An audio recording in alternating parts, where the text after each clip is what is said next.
Hi hello കൂട്ടുകാരെ, എല്ലാവർക്കും സുഖമല്ലേ?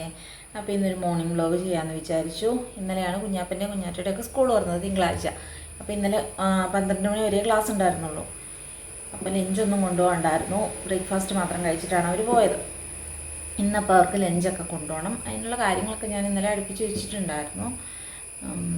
അപ്പോൾ നമുക്കതൊക്കെ എങ്ങനെ ചെയ്യുന്നതെന്ന് നോക്കാം. പിന്നെ എൻ്റെ ഈ ചാനൽ ആദ്യമായിട്ട് ആരെങ്കിലും കാണുന്നുണ്ടെങ്കിൽ ഒന്ന് സബ്സ്ക്രൈബ് ചെയ്ത് സപ്പോർട്ട് ചെയ്തേക്കണേ. പിന്നെ ഈ വീഡിയോ ഇഷ്ടപ്പെടുവാണെങ്കിൽ ലൈക്ക് ചെയ്യാനും നിങ്ങളുടെ അഭിപ്രായങ്ങൾ കമൻസ് ആയിട്ട് പറയാനും ഒന്നും മറക്കല്ലേ. ഇന്നലെ വൈകുന്നേരമേ അരിയൊക്കെ തിളപ്പിച്ചു റൈസ് കുക്കറിനകത്ത് ഇറക്കി വെച്ചു. ഇനിയിപ്പോൾ അതൊന്ന് തിളപ്പിച്ച് ഊറ്റിയെടുത്താൽ മതി. രാവിലെ ബ്രേക്ക്ഫാസ്റ്റിനായിട്ട് ഇടിയപ്പവും കടലക്കറിയും ഉണ്ടാക്കാമെന്നാണ് വിചാരിച്ചേക്കുന്നത്. ഇന്നലെ രാത്രി കിടന്നപ്പം 5:30 എണീക്കാൻ വേണ്ടി അലാറം ഒക്കെ വെച്ചിട്ട് കിടന്നത്. അലാറം അടിച്ചപ്പോൾ ഞാൻ എണീക്കുന്നതിന് മുമ്പേ എണീറ്റത് കുഞ്ഞൂസാണേ. കുറേ നേരം നോക്കി ഞാൻ അവളെ ഉറക്കാൻ വേണ്ടിയിട്ട്. എവിടെ ഉറങ്ങാൻ, ഒരുമാതിരി വാശിയും കരച്ചിലും ഒക്കെ ആയിരുന്നു. എന്നിട്ട് ഞാൻ ഒരു വിധത്തിൽ സമാധാനിപ്പിച്ച് ലിജേഷേട്ടൻ്റെ കയ്യിൽ കൊടുത്ത് ബ്രഷൊക്കെ ചെയ്ത് ഫ്രഷായി അടുക്കളയിൽ കയറിയപ്പോഴേക്കും 6:30 കഴിഞ്ഞു.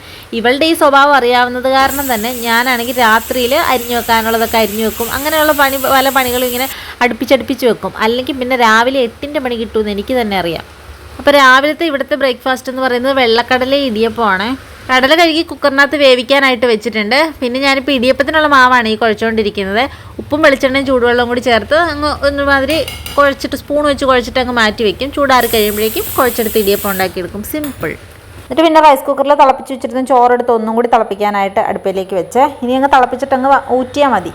ഇത് ഇന്നലെ രാത്രിക്ക് ഒഴിച്ച് വെച്ചിരുന്ന പാലാണ്. രാവിലെ എടുത്ത് നോക്കിയപ്പോഴേക്കും പുളിച്ചിട്ടില്ല. മോരുകറി വെക്കാമെന്ന് ഓർത്തിട്ട് തന്നെയായിരുന്നു ഞാൻ ഒഴിച്ച് വെച്ചിരുന്നത്. സാധാരണ ഈ സമയം രാവിലെയൊക്കെ ആകുമ്പോഴേക്കും പുളിക്കുന്നതാണ്.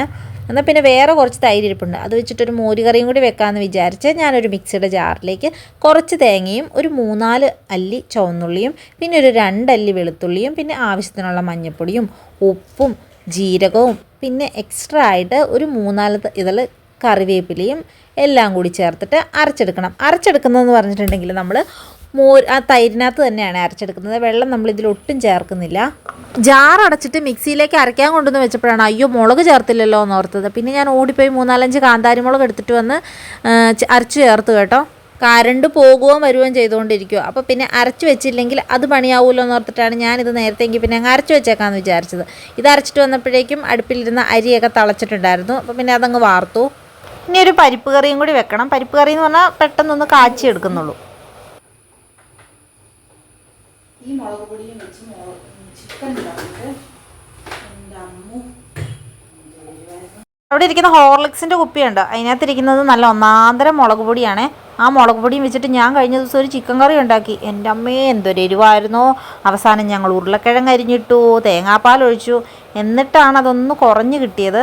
അങ്ങനെ ഞാൻ പരിപ്പ് വേവിക്കാനായിട്ട് അടുപ്പയിലേക്ക് വെച്ചേ. എന്നിട്ട് പിന്നെ ഞാൻ അവിടെ ഇരുന്ന ആ മുളക് പൊടിയും മഞ്ഞൾപ്പൊടിയും എല്ലാം കൂടി എടുത്തങ്ങ് വെച്ചു. അല്ലെങ്കിൽ പിന്നെ അങ്ങ് നിരന്ന് കിടക്കും.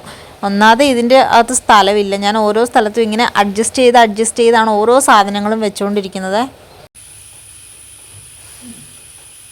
ഇനി നമ്മൾ മോര് കറി വെക്കാൻ പോകും. ചട്ടി വെക്കട്ടെ. മോര് ഞാനിപ്പം ചൂടാക്കി വെച്ച് കേട്ടോ. ആ വീഡിയോ എടുക്കാൻ പറ്റില്ല. ഞാൻ എങ്ങനെയാണ് ചൂടാക്കുന്നതെന്ന് വെച്ചിട്ടുണ്ടെങ്കിൽ ചട്ടിക്കകത്തേക്ക് മോര് കറി ഒഴിച്ച് ആദ്യം ഒന്ന് നല്ല പോലെ ഒന്ന് ചൂടാക്കും. വെട്ടി തിളയ്ക്കാനൊന്നും പാടില്ല. നല്ലപോലെ ഒന്ന് ചൂടായി വന്നാൽ മതിയായിരിക്കും. എന്നിട്ട് അതെടുത്ത് പതുക്കെ മാറ്റി വെച്ചിട്ട് വേറൊരു ചട്ടി എടുത്തിട്ട് അതിലേക്ക് വെളിച്ചെണ്ണയും ഉലുവയും കടുകും വറ്റൽമുളകും ഈ കറിവേപ്പിലയും പിന്നെ മേമ്പൊടിക്ക് കുറച്ച് കായപ്പൊടിയും കൂടി ഞാൻ ചേർക്കും കേട്ടോ. അതെല്ലാം കൂടി മിക്സ് ചെയ്തിട്ടല്ല നല്ലതുപോലെ മൂത്തിട്ട് നമ്മൾ ഈ ചൂടാക്കി വെച്ചിരിക്കുന്ന ആ മോര് കറിയില്ലേ അതിലേക്ക് ഇതങ്ങ് എടുത്ത് ഒഴിക്കും. എന്നിട്ട് നല്ല പോലെ ഇളക്കി കൊടുക്കുമ്പോഴേക്കും നമ്മുടെ സൂപ്പർ ടേസ്റ്റി ആയിട്ടുള്ള മോര് കറി റെഡി ആയിട്ടുണ്ട്. നല്ല കട്ടിയായിരിക്കുമേ. ഇനിയിപ്പോൾ നമുക്ക് പരിപ്പ് കറി വെക്കണം. അപ്പോൾ നമ്മുടെ അപ്പുറത്തെ അടുപ്പിലിരുന്ന പരിപ്പൊക്കെ ഇപ്പോൾ നല്ല വെന്ത് വന്നിട്ടുണ്ട്. ഇനി അതൊന്ന് കാച്ചിയെടുക്കുകയാണ് ചെയ്യുന്നത്. നമ്മുടെ മക്കൾക്കൊക്കെ വിരലിലുണ്ടാവുന്ന കറികളെ ഇഷ്ടമുണ്ടാവുള്ളൂ. എൻ്റെ മക്കൾക്കും അതുപോലെ തന്നെയാണ് കേട്ടോ. അപ്പം അതിൽ അവർക്ക് അവരുടെ ഫേവറേറ്റ് ആയിട്ടുള്ള ഒരു കറിയാണ് ഈ പരിപ്പ് കാച്ചിയത്. അപ്പം ഞാനിതെങ്ങനെ ഉണ്ടാക്കുന്നതെന്ന് വെച്ചിട്ടുണ്ടെങ്കിൽ വെളിച്ചെണ്ണ ചൂടാക്കിയിട്ട് അതിലേക്ക് കടുകിട്ട് പൊട്ടിച്ച് എന്നിട്ട് വെളുത്തുള്ളി തൊണ്ടോടു കൂടി കഴുകി ചതച്ചെടുക്കും. അതും കൂടി ഇതിലേക്ക് ഇട്ട് മൂപ്പിച്ച് 2 വറ്റൽമുളകും കൂടി ഇട്ട് കറിവേപ്പില ഇട്ട് കുറച്ച് കാശ്മീരി മുളക് പൊടിയും കൂടി ചേർത്ത് നല്ലപോലെ വീണ്ടും ഒന്ന് മൂപ്പിച്ചെടുത്തിട്ട് നമ്മൾ ഈ വേവിച്ച് വെച്ചിരിക്കുന്ന പരിപ്പില്ലേ അതെടുത്ത് ഇതിലേക്ക് തട്ടും. ഇവിടെ കുഞ്ഞാപ്പൂനാണെങ്കിൽ മുളക് എവിടെയെങ്കിലും കിടക്കുന്ന കണ്ടാൽ മതി അവൻ ആ കറിക്ക് എരിവാന്ന് പറയും. അത് കാരണം തന്നെ ഇവിടെ എരിവില്ലാണ്ടാണ് കറി വെക്കുന്നത്. കഴിഞ്ഞ ദിവസത്തെ ചിക്കൻ കറി കൂട്ടിയിട്ട് ഞാൻ തന്നെ വണ്ടറടിച്ചു പോയി. എൻ്റെ അമ്മ എന്തൊരു എരിവായിരുന്നു. അത് ഈ മുളക് പൊടിയുടെ പ്രശ്നം കേട്ടോ. നല്ല എരിവുള്ള മുളക് പൊടി. ഇനി കുറേ നാളത്തേക്ക് മുളക് പൊടി മേടിക്കണമെന്ന് തോന്നി. ഇവിടെ ലിജേഷേട്ടൻ ആയതുകൊണ്ട് എന്നെ ഒന്നും പറഞ്ഞില്ല. ഞാനാണെങ്കിൽ കറി വെച്ചിട്ട് ഉപ്പ് നോക്കാൻ കൊടുത്തതേ ഉള്ളൂ. ഉപ്പ് നോക്കി കഴിഞ്ഞപ്പോഴേക്കും തൊണ്ട മുതലേ എരിയുവാന്ന് പറഞ്ഞു. പിന്നെ ഓടി വരുന്നുണ്ട്, ഉരുളക്കിഴങ്ങെടുത്ത് അരിഞ്ഞിടുന്നുണ്ട്, തേങ്ങാപ്പാൽ ഒഴിക്കുന്നുണ്ട്, അങ്ങനെ എങ്ങനെയൊക്കെയോ ശരിയാക്കി എടുത്തു. പക്ഷെ ഇത്രയും ചെയ്തിട്ടും അതിന് നല്ല എരിവായിരുന്നു കേട്ടോ. അപ്പം നമ്മുടെ പരിപ്പ് കറി ഇവിടെ റെഡി ആയിട്ടുണ്ട്. ഇനി അതൊരു ബൗളിലേക്ക് ഞാനൊന്ന് മാറ്റും. എവിടെയും വെട്ടോ, ഈ വീട്ടിലെല്ലായിടത്തും വെട്ടോ, ഭയങ്കര വെട്ടം. ഇത്രയും വെട്ടം പാടില്ല. അപ്പം നമ്മുടെ ലഞ്ചിൻ്റെ പരിപാടികളെല്ലാം കഴിഞ്ഞു. ഇനിയിപ്പോൾ ബ്രേക്ക്ഫാസ്റ്റ് ഉണ്ടാക്കണം. ഇനിയിപ്പം അവർക്ക് സ്കൂളിൽ കൊടുത്തു വിടാനായിട്ട് ഒരു മുട്ടയും കൂടെ പൊരിച്ചാൽ മതി. പരിപാടികളെല്ലാം കഴിഞ്ഞു. ഇനി നമുക്ക് കുഞ്ഞാപ്പനെയും കുഞ്ഞാറ്റനെയും വിളിക്കണം. അങ്ങനെ അവരെ ചെന്ന് രാവിലെ കുത്തിപ്പൊക്കി എഴുന്നേൽപ്പിച്ചു. പിന്നെ ഇന്ന് വലിയ മടിയൊന്നും കൂടാണ്ട് രണ്ടുപേരും എഴുന്നേറ്റ് വന്നു കേട്ടോ. ബാക്കിൽ ആ ബ്ലാങ്കറ്റ് ഇട്ടിരിക്കുന്നുണ്ടോ, ഭയങ്കര വെട്ടമാണ് റൂമിനകത്ത്. അത് കാരണം ഞാൻ ഇട്ടിരിക്കുന്നതാണ് കർട്ടൻ്റെ മുകളിലായിട്ട് ആ ഒരു ബ്ലാങ്കറ്റ്. അപ്പം അത്യാവശ്യം ഇരുട്ട് കിട്ടും. ഇതിപ്പം ഒരു സൈഡിലെ ജനൽ ഫുള്ള് ഞാൻ തുറന്നിട്ടിരിക്കുന്ന കാരണം ആണ് ഇപ്പം ഇതിനകത്ത് ഇത്രയും വെട്ടവേ. പിന്നെ അവരെ കുത്തിപ്പൊക്കി എഴുന്നേൽപ്പിച്ച് ബ്ലാങ്കറ്റെല്ലാം ഞങ്ങൾ എല്ലാവരും കൂടി മടക്കി വെച്ചു. ഇത്രയും പുതപ്പ് ഇവിടെ എന്താണെന്ന് ചോദിച്ചിട്ടുണ്ടെങ്കിൽ ഓരോരുത്തർക്കും ഓരോ പുതപ്പ് വേണം.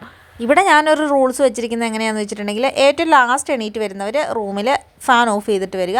പിന്നെ അവനവൻ പുതച്ച പുതപ്പും അവനവൻ മടക്കി വെക്കണം. ഇവിടെ കുഞ്ഞാപ്പൻ്റെ മടക്കലൊക്കെ ഒരു വകയാണ്, കുഞ്ഞാപ്പൻ്റെ അതെ കുഞ്ഞാറ്റയുടെ അതെ. പിന്നെ ഞാൻ ഒന്നും കൂടി വന്നിട്ട് പിന്നെ മടക്കുവാണ് ചെയ്യാറ്. പിന്നെ ഞാൻ ഇവരെ കൊണ്ട് ഇതൊക്കെ ചെയ്യിപ്പിക്കുന്നത് ഇങ്ങനെയും ചില കാര്യങ്ങളൊക്കെ ചെയ്യണം എന്നുള്ളൊരു ബോധം അവരുടെ മൈൻഡിലേക്ക് വരാൻ വേണ്ടിയിട്ടാണ്.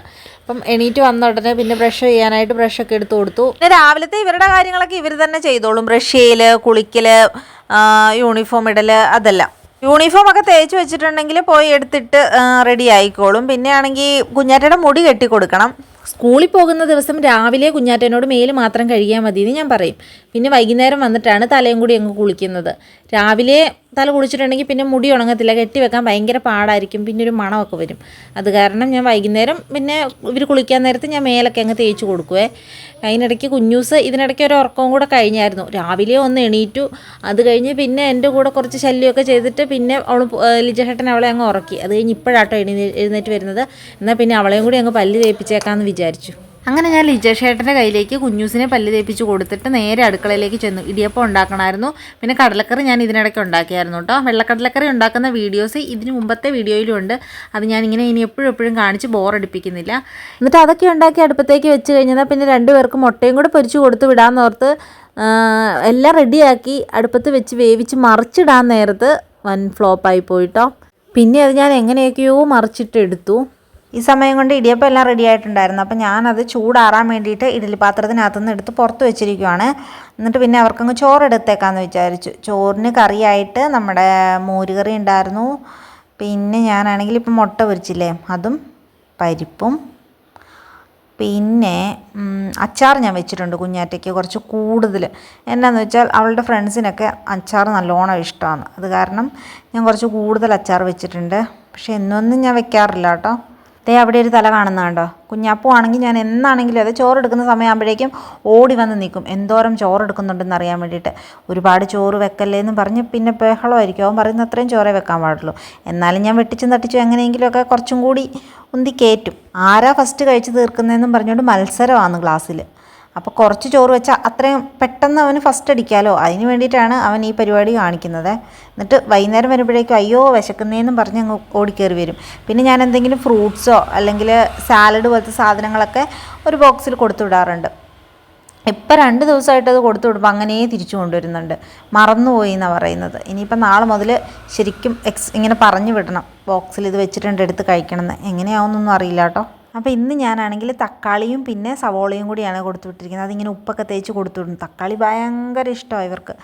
അത് എന്നെ കാണാണ്ടും കണ്ടും ഒക്കെ എപ്പോഴും ഫ്രിഡ്ജിൽ നിന്ന് എടുത്ത് കഴിക്കുന്ന കാര്യം. അത് കാരണം ഇവിടെ ലിജേഷേട്ടൻ തക്കാളി വാങ്ങിക്കുമ്പോൾ കുറച്ച് കൂടുതൽ തന്നെ മേടിക്കും, നല്ല ചിലവുമായിരിക്കും. അങ്ങനെ 2 പേർക്കും ബ്രേക്ക്ഫാസ്റ്റൊക്കെ എടുത്ത് കൊടുത്ത് കഴിക്കാൻ വേണ്ടിയിട്ട്. കുഞ്ഞാപ്പൂ ആണെങ്കിൽ ഇടിയപ്പവും പിന്നെ ശകലം പഞ്ചസാരയും ഞാൻ കൊടുത്തു. കറി അവൻ കൂട്ടത്തില്ല, എന്ത് ചെയ്താൽ കൂട്ടത്തില്ല. അവൻ ആ ഉരുളക്കിഴങ്ങ് കറി തന്നെ പറ്റുള്ളൂ.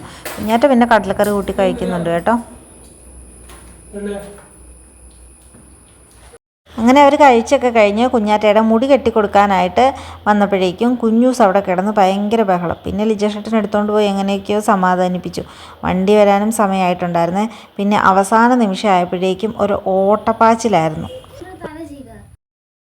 ഒരു വിധത്തിൽ പിന്നെ അവളെ സമാധാനിപ്പിച്ച് നിർത്തി എങ്ങനെയൊക്കെയോ കുഞ്ഞാറ്റനെ റെഡിയാക്കി വിട്ടു.